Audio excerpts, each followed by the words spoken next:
last time we had finished the spore formation. Today we are going to start from regeneration. Okay, so regeneration,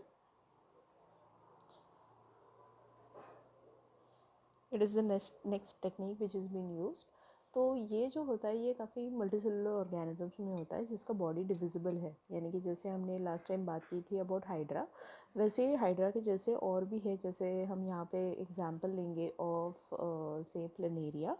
तो planaria जो है ये multicellular होने के साथ इसमें क्या हम एक डिफरेंस देखते हैं. So you can see is something, planaria कुछ ऐसे दिखता है. ठीक है, तो ये जो प्लेनेरिया है इसमें डिवीजन हो गया है. इसमें ये दोनों आई स्पॉट होते हैं उसके, जिसके थ्रू वो लाइट और डे एंड नाइट डिटेक्ट कर सकता है.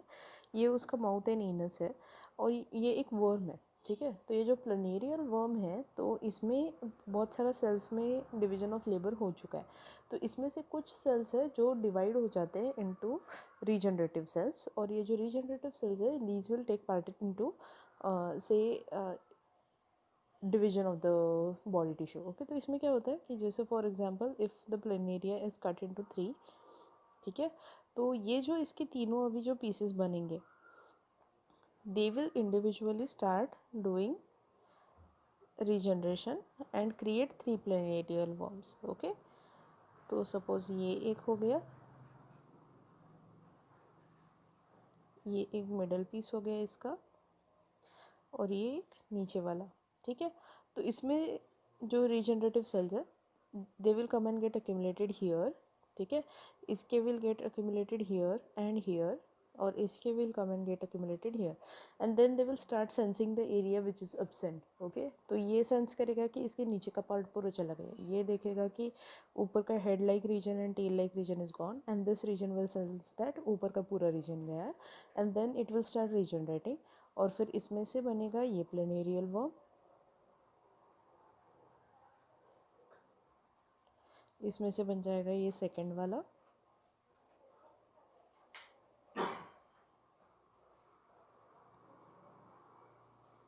एंड इसमें से बन जाएगा थर्ड वाला.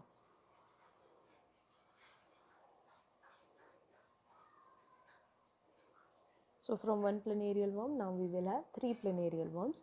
सो ये हो गया प्लेनेरिया के बारे में. ठीक है, ऐसा ही सेम होता है हाइड्रा के अंदर. हाइड्रा के अंदर हमने बर्ड फॉर्मेशन देखा था.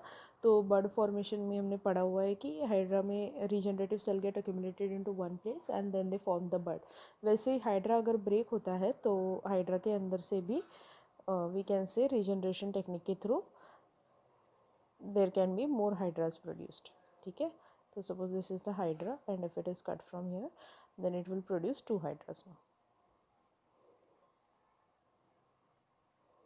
ठीक है, बट क्लासिक एग्जाम्पल इसका प्लेनेरियल वर्म का ही हम लोग लेते हैं. ठीक है, तो आपको एग्जाम में आता है then you can simply draw this diagram of planaria. Majorly इस पे क्वेश्चन आता ही है, explain the regeneration into planaria. तो आप इसको एक्सप्लेन कर सकते हो थ्रू दिस एग्जाम्पल. ठीक है, तो draw diagram, this you can draw this diagram and explain it into 2 points. Okay, और फिर जाके आपको एक और क्वेश्चन आता है, how is regeneration different from fragmentation. ठीक है, तो फ्रैगमेंटेशन और रीजनरेशन में डिफरेंस यही है कि यहाँ पे ऑर्गेनिज्म जो है वो मैकेनिकल बैरियर से टूट के उसमें से सेल डिवीजन हो रहा है, but cells are not specialised, उसमें कोई भी डिवीजन ऑफ लेबर नहीं है. और इसमें हमें स्पेशल रीजनरेटिव सेल्स दिखाई देते हैं जो कि ये प्रोसेस को कंप्लीट करते हैं. यहाँ से वो अक्यूमुलेट होके उसमें सेंसिंग होके फिर जाके इसमें से नया ऑर्गेनिज्म डेवलप होगा. सो this is the difference between fragmentation and regeneration. इसके ऊपर आपको 2 मार्क्स का क्वेश्चन आता है into your 10th board exams. ठीक है, तो ये इसका डिफरेंस है, बाकी तो इसमें एज सच कोई डिफरेंस नहीं है. Then the next technique which has been used, this has been employed by many of the farmers into their farms also. तो ये एक टेक्निक है जिसको हम यूज़ करते हैं फॉर से growth and development of plants. Okay, तो ये होता है इनटू मल्टीसेलुलर डाइकोटिलेडोनस और मोनोकोटिलेडोनस प्लांट्स ऑल्सो. तो ये टेक्निक जो है उसको हम बोलते हैं वेजिटेटिव प्रोपगेशन.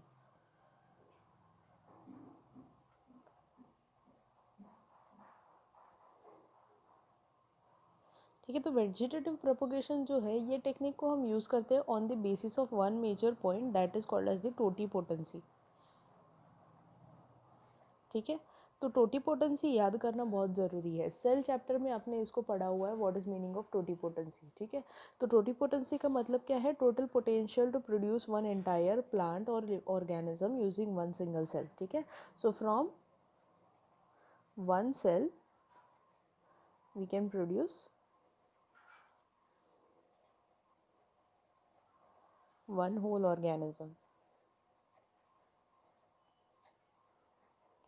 ठीक है। ये डेफिनेशन आपको बहुत इंपॉर्टेंट है, या फिर ये एक टर्म जो है आपको टोटीपोटेंसी का वो काफ़ी इंपॉर्टेंट है, because on this basis itself we are going to study two techniques, that is first one is vegetative propagation and second one is the tissue culturing, ठीक है। तो इस हिसाब से ये डेफिनेशन आपको बहुत इंपॉर्टेंट है स्टडी करना। तो सबसे पहले आज हम देखते हैं व्हाट इज़ वेजिटेटिव प्रोपगेशन। तो वेजिटेटिव प्रोपगेशन के बहुत सारे टाइप्स आते हैं and depending upon types it is divided into different varieties. तो जैसे फॉर एग्जांपल हम प्लांट के डिफरेंट पार्ट्स को अगर देखते हैं जहाँ से प्लांट ग्रो कर सकते हैं, तो ये वेजिटेटिव प्रोपगेशन एक सिंपल सा टेक्निक है जो हम घर में भी अप्लाई करते हैं। जैसे for example if we visit somebody और वहाँ पे हमें कोई ना कोई पेड़ अच्छा लग गया, तो हम क्या करते हैं, उसमें से एक छोटा सा स्टेम का पीस लेके आते हैं, we plant it into our pot और उसको प्रॉपरली केयर लेंगे तो उसमें से नया प्लांट ग्रो आउट हो जाता है, ठीक है। तो that is through stem. Carrot हो गया, रेडिश हो गया, इसके थ्रू हम एक नया प्लांट बना सकते हैं। So that will be again totipotency through root. और फिर जाके लीव्स के थ्रू भी हमें या फिर ट्यूबर्स के थ्रू या फिर जाके different parts of the plant है जिनके थ्रू हमें वेजिटेटिव प्रोपगेशन दिखाई देता है। तो आपके जो बुक में मेंशन्ड है दैट इज़ थ्रू लीव्स, वो पहले मैं कंप्लीट कर लेती हूँ, ठीक है। तो थ्रू लीफ अगर हम देखते हैं तो ब्रायोफाइलम का जो लीफ होता है, ठीक है, तो ब्रायोफाइलम जो है एक प्लांट है, ठीक है। तो ये ब्रायोफाइलम के लीफ में अगर हम देखते हैं तो उसके लीफ में कुछ ऐसे नॉचेस दिखाई देती है, ठीक है। और ये जो नॉचेस है उसके एजेस में छोटे छोटे प्लांटलेट्स ग्रो हो जाती है, ठीक है, इस तरह से।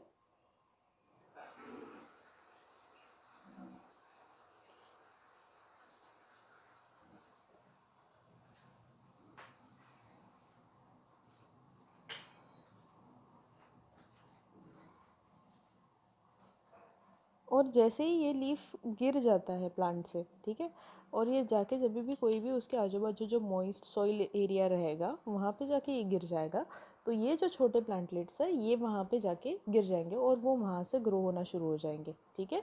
So that is the technique through which the से ब्रायोफाइलम के लीफ के थ्रू जो है वेजिटेटिव प्रोपगेशन हो रहा है। तो ये लीफ जैसे ही जाके गिर जाएगा उसमें से जाके नया प्लांट ग्रो होना शुरू हो जाएगा। सो this is how it occurs into Bryophyllum, okay. So this is Bryophyllum leaf के थ्रू ये वेजिटेटिव प्रोपगेशन थ्रू दिस छोटे छोटे प्लांट्स, ओके। तो ये बाद में जाके नया प्लांट ग्रो करेंगे। सो थ्रू लीफ हो गया। अभी हम सोचते हैं कि लीफ के थ्रू कैसे, तो आप एक छोटा सा एग्जांपल भी ले सकते हो, अपने घर पे भी आप ये देख सकते हो। जो तेज़ पत्ता होता है ना, तेज़ पत्ता जो हम राइस में डालते हैं एज अ मसाला, राइट। तो ये जो तेज़ पत्ता होता है उसमें भी अगर आप ऑब्जर्व करोगे तो उसके ऊपर भी ऐसे छोटे छोटे आपको आउटग्रोथ्स दिखाई देंगे जिसको हम बोलते हैं दिस प्लांटलेट्स, ठीक है। बट उसको सुखाया गया और फिर उसमें से हमने मसाला बना लिया तो उससे तो ग्रो नहीं होगा, बट जैसे ही ये लीफ गिरता है तो ये लीफ खुद एक फर्टिलाइजर बन जाता है और उसमें से ये प्लांटलेट्स जो है वो ग्रो हो जाएंगे। सो this is how vegetative propagation occurs through leaf. इसके अलावा भी कौन सा फिर है, तो एक और है थ्रू से स्टेम, ठीक है। तो थ्रू स्टेम जो वेजिटेटिव प्रोपगेशन होता है it is of two types. जो होता है एक होता है अंडरग्राउंड, ठीक है, और एक होता है एरियल यानी कि हवा में, ठीक है। तो two types of vegetative propagation. तो इसमें जैसे फॉर एग्जांपल से अंडरग्राउंड या फिर सब एरियल जिसको हम बोलते हैं उसमें होता है रनर स्टेम, सकर स्टेम या फिर ऑफसेट या फिर स्टोलॉन, ठीक है। तो इसमें क्या होता है, या फिर जाके जो अपना थ्रू स्टेम थ्रू ट्यूबर्स और राइजोम्स जो होता है उसमें भी होता है। तो सब अंडरग्राउंड में कैसे होता है, जैसे फॉर एग्जांपल से अनियन हो गया, ठीक है, या फिर we can take other example of say ginger. These are all underground stems, ठीक है। तो ये क्या करती है, जैसे आपने देखा होगा मोस्टली अभी बारिश के सीज़न में एक बहुत कॉमनली फ्लावर आता है जिसको हम बोलते हैं रेन लिली, ठीक है। तो यहाँ पे मैं एक इमेज डाल देती हूँ रेन लिली का। तो रेन लिली जो है आपने देखा होगा कि घर पे आप एक छोटा सा प्लांट भी उसका ला के लगा दो, ठीक है, तो वो कुछ घास के जैसा दिखता है और उसके नीचे में ऐसा एक बल्ब रहता है, ठीक है। एक भी लगा दो तो भी ये कुछ दिनों में बहुत सारे बन जाते हैं, ठीक है। तो ये जो बल्ब है अंदर ही अंदर डिवाइड होके ये अपने बहुत सारे ऐसे छोटे छोटे स्टेम्स बना के वो ग्रो हो जाता है, ठीक है। So from one we can produce many rain lilies, और वैसे ही ऑनियन के साथ भी होता है, वैसे ही जिंजर के साथ होता है, तो या फिर जो भी हल्दी है उसके साथ भी वैसा ही होता है। तो ये सारे जो है वो अंडरग्राउंड स्टेम्स के टाइप से, या फिर जाके पटेटो हो गया, पटेटो में भी आप देखते हो कि उसमें एक पटेटो के ऊपर बहुत सारे आईज आ जाती है ना। तो ये आईज जो है इसको आप सिंगली ऐसा कट कर दो और इसमें से बहुत सारे पीसेस भी बना लो, तो इसमें से बहुत सारे प्लांट्स बन जाएंगे। Okay, so that is through से सब एरियल या फिर अंडरग्राउंड जो अपना स्टेम है उसके थ्रू ग्रो होने वाला। Okay, so this is one kind of vegetative propagation through stem. और दूसरा एक type of vegetative propagation through stem है, that is underground, not aerial actually, sub aerial. तो अंडरग्राउंड जो है ये हो गया, और सब एरियल में आता है, जैसे फॉर एग्जांपल से स्ट्रॉबेरी हो गया या फिर ग्रासेस हो गए, उसमें रनर आता है। तो आपने देखा होगा जब भी आप बहुत सारे बार आप गार्डन या फिर लॉन में बैठते हैं तो हम लोग घास के साथ खेलते रहते हैं, उसको उखाड़ते जाते हैं ना। तो आपने देखा होगा कि घास को उखाड़ते हो तो घास, जैसे सपोज ये मैंने उखाड़ी हुई घास है ऊपर, ठीक है, और ये उसका रूट है, तो ये कनेक्टेड होती है एक दूसरे को ऐसे, ठीक है। तो ये जो उसकी ये छोटी सी जो स्टेम जो पूरी ग्राउंड को कवर करते जा रही है ना, तो अब एक को उखाड़ो तो ये पूरे उससे कनेक्टेड होते हैं। तो ये जो कंडीशन है उसको हम बोलते हैं रनर स्टेम। तो this is a runner stem. तो रनर स्टेम क्या करती है, ये स्प्रेड होती जाती है पैरेलली टू द ग्राउंड, और ऐसे बहुत सारे जाके नए नए छोटे छोटे प्लांट्स वो ग्रो करना शुरू कर देती है। सो this is also one of the kind of vegetative propagation. तो डिपेंडिंग ऑन कहाँ पे ये प्लांट लगा है उस हिसाब से उसके टाइप्स भी आते हैं। जैसे फॉर एग्जांपल से स्टोलॉन जो होता है वो होता है इनटू स्ट्रॉबेरीज़। तो स्ट्रॉबेरीज़ में भी एक स्टेम होता है जो आड़ा ग्रो हो जाता है और उसके थ्रू जो सब एरियल्स तो ग्रो होता है और उसमें से नया स्ट्रॉबेरी का छोटा प्लांट आएगा। या फिर ऑफसेट होता है, offset is sub not sub aerial और we can say not underground, but this is again into water. जैसे इकॉर्निया जो है ना, तो इकॉर्निया एक काइंड ऑफ से प्लांट में ग्रो होने वाली एक ये है। तो आपने देखा होगा कि जो रामायण तालाब में था, तो इसी वजह से वो पूरी तरह से वो एरिया कवर कर लेता है, क्योंकि वो स्टोलॉन्स और ऑफसेट्स जो है वो ऐसे आड़े आड़े ग्रो होते जाते हैं और अपने साथ में वो अपने जैसे नया प्लांट ग्रो करा देती है। या फिर even example is of mint. तो मिंट भी आप देखोगे, अगर मिंट का प्लांट भी घर पे होगा तो आप उसको बहुत कीनली ऑब्जर्व करो, उसके रूट के यहाँ से एक आड़ा ऐसा उसका स्टेम निकलते जाता है और कुछ स्टेम जो है वो ऊपर जाती है। तो इस वजह से मिंट जो है वैसे ग्रास के जैसे नीचे में ही ग्रो होता है। It does not actually exactly grow like a plant, वो वर्टिकली ऊपर नहीं आएगा, बट वो हॉरिजॉन्टली ज़्यादा ग्रो होता है, ठीक है। तो these are examples of stems which will help in to vegetative propagation like this. Okay, फिर आता है वेजिटेटिव प्रोपगेशन थ्रू रूट्स, ठीक है। तो रूट से कैसे होता है, तो रूट्स के थ्रू जैसे हम देखते हैं कि से एग्जांपल इज ऑफ से स्वीट पोटैटो, ओके। या फिर जाके डेलिया हो गया, या फिर बहुत सारे ऐसे एग्जांपल्स हैं, कैरेट्स हो गए, रेडिशेस हो गए। इसमें रूट के थ्रू जो है वो वेजिटेटिव प्रोपगेशन होता है। या फिर रूट का एक पीस जो है उसमें से नया छोटा सा, आपने देखा होगा बहुत सारे बार गाजर अगर घर पे लगता है तो एक बड़ा गाजर होता है, जैसे उसकी ग्रोथ कंप्लीट होती है उसमें से एक छोटा सा ट्यूबर बाजू में आ जाता है, उसमें से नया प्लांट ग्रो होना शुरू हो जाते हैं, ठीक है।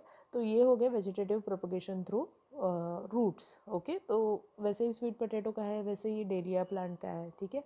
तो ये हो जाएगा थ्रू रूट, उसका वेजिटेटिव प्रोपगेशन हो जा रहा है।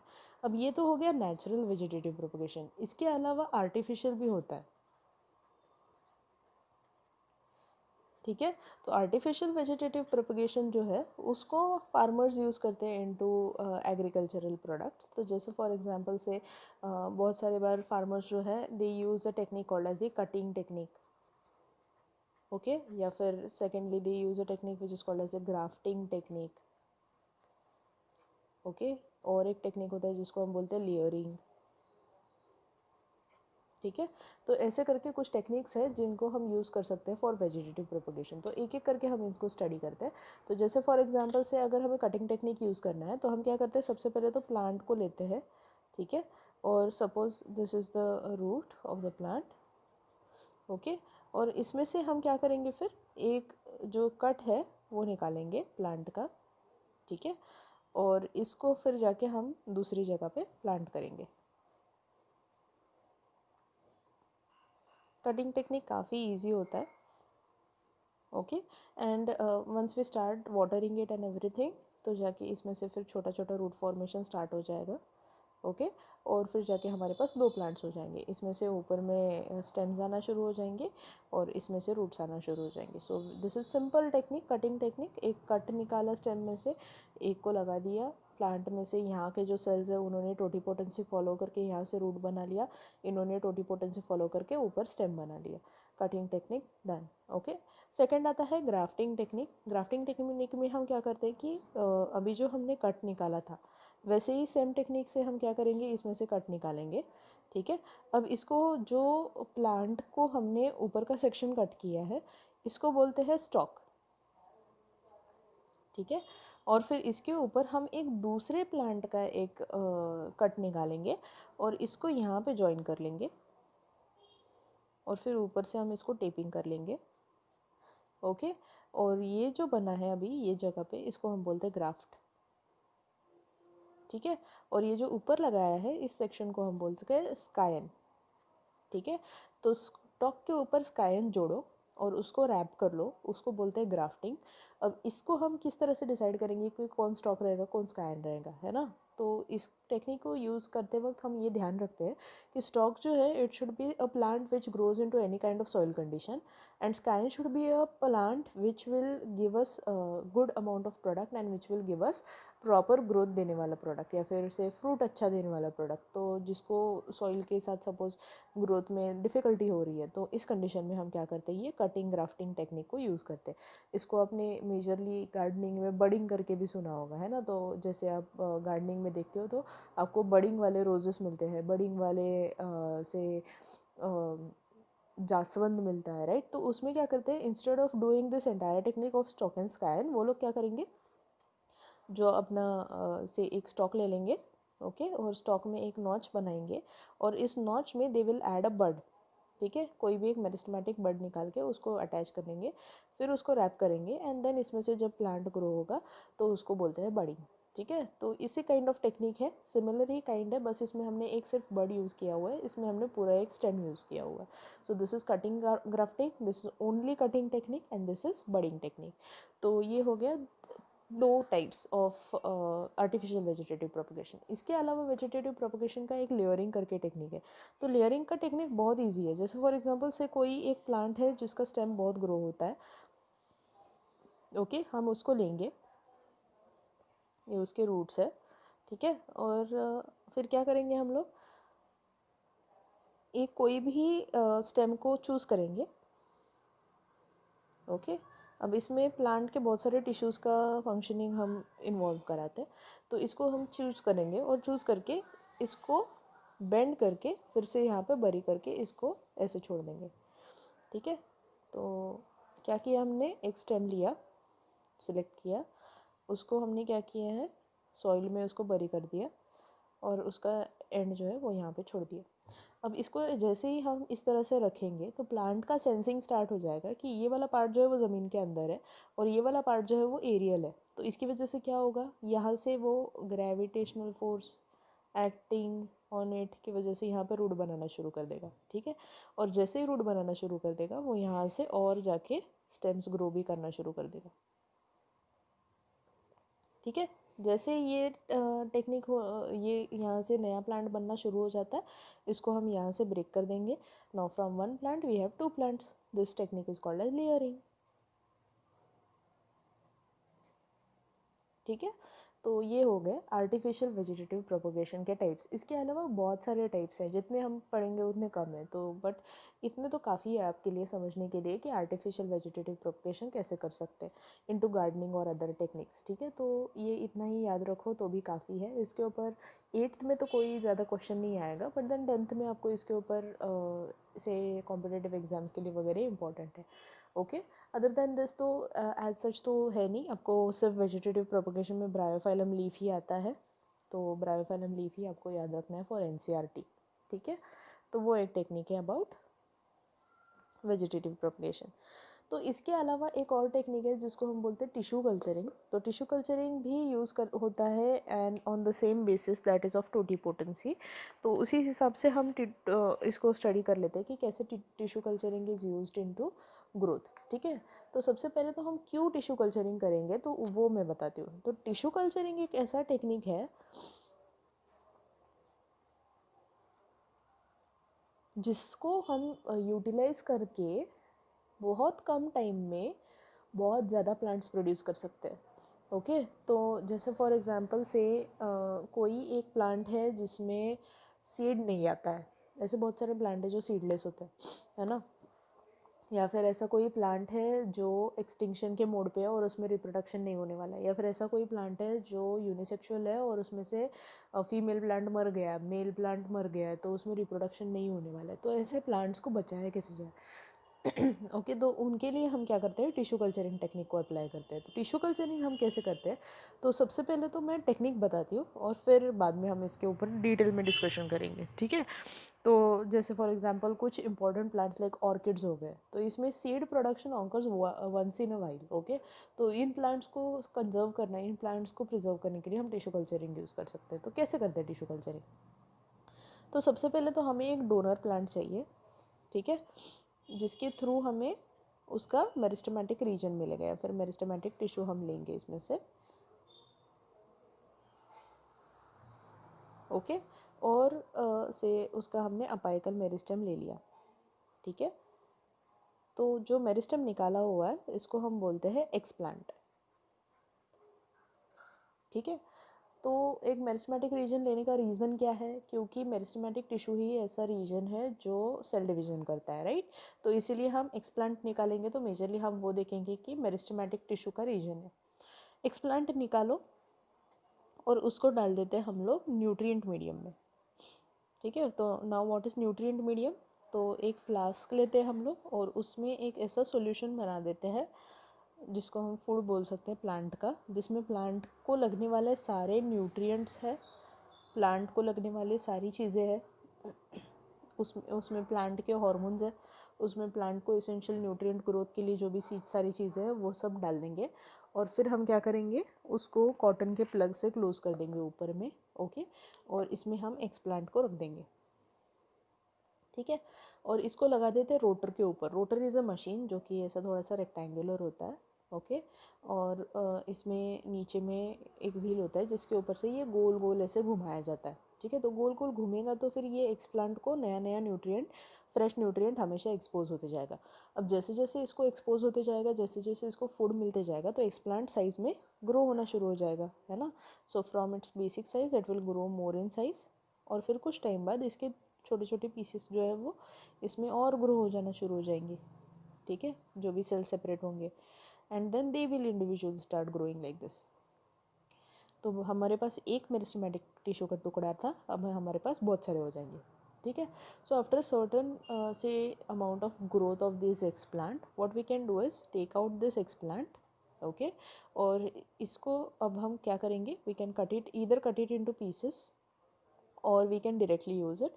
तो इस एक्सप्लांट को अभी हम ट्रांसफ़र करेंगे into nutrient medium itself, but अभी हम क्या करेंगे, न्यूट्रिएंट मीडियम को थोड़ा सा सॉलिडिफाई करेंगे। अगार रोज़ हमने स्टडी किया है एल्गी के टाइम में, है ना। तो अगार पाउडर डाल के यही न्यूट्रिएंट मीडियम को हम सॉलिडिफाई करेंगे, ठीक है। और उसको ऐसे ट्यूब में भर देंगे, उसको ऊपर से कॉटन लगाएंगे ताकि इसमें माइक्रो ऑर्गेनिज्म ग्रो ना हो, ठीक है। और ये एक्सप्लांट को इसमें डाल देंगे, ठीक है। अब ये एक्सप्लांट को हम यहाँ पे बोलते हैं कैलस, क्या बोलेंगे, कैलस, ठीक है। तो कैलस क्या करेगा, अभी यहाँ पे न्यूट्रिएंट्स लेना शुरू करेगा and then callus will start to grow into size, ठीक है। तो सेम टेक्निक है जो यहाँ पे यूज़ हुआ, यहाँ पे यूज़ हो रहा है, callus will grow in size, ठीक है।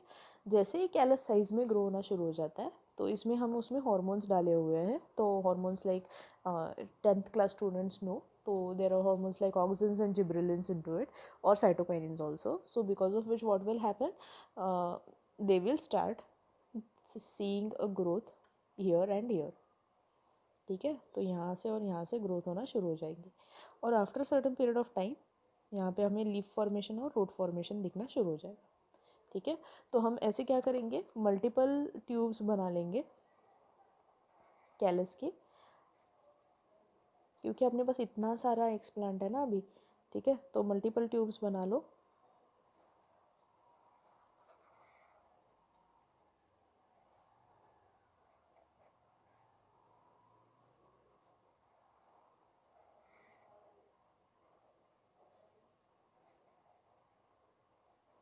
और फिर मल्टीपल कैलसेस में से मल्टीपल हमें छोटे छोटे प्लांट्स मिलना शुरू हो जाएंगे।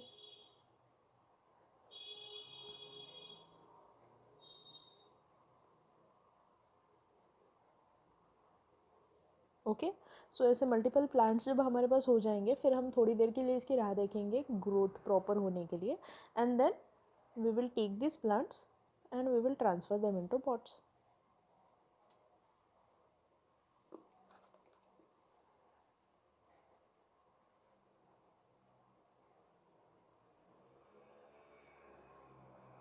Okay, and from multiple pots we will get multiple plants now.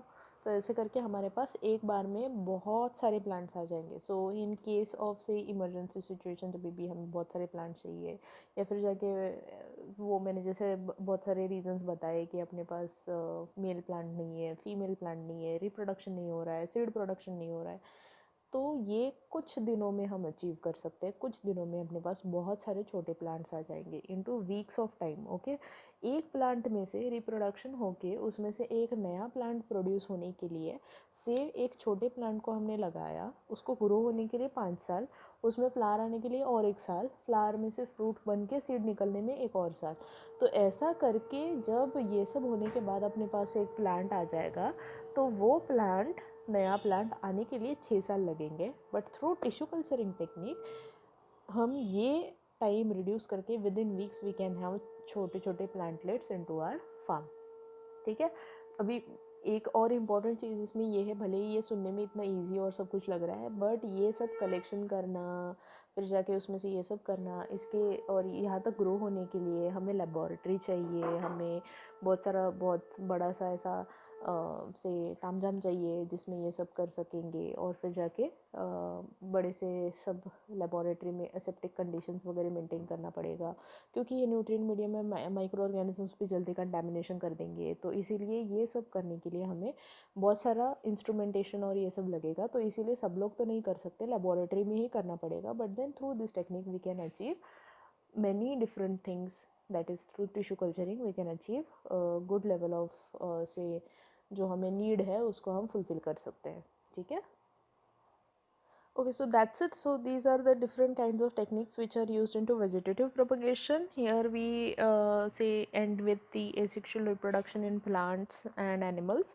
Tissue culturing सिर्फ इसमें नहीं यूज़ होता है, ठीक है, टिश्यू कल्चरिंग एनिमल्स में भी यूज़ होता है, बट एनिमल्स में एक ड्रॉबैक ये है कि हमारे सेल्स जो है वो सिर्फ स्टेम सेल टोटीपोटेंट होते हैं, बाकी के सेल्स टोटीपोटेंसी फॉलो नहीं करते हैं।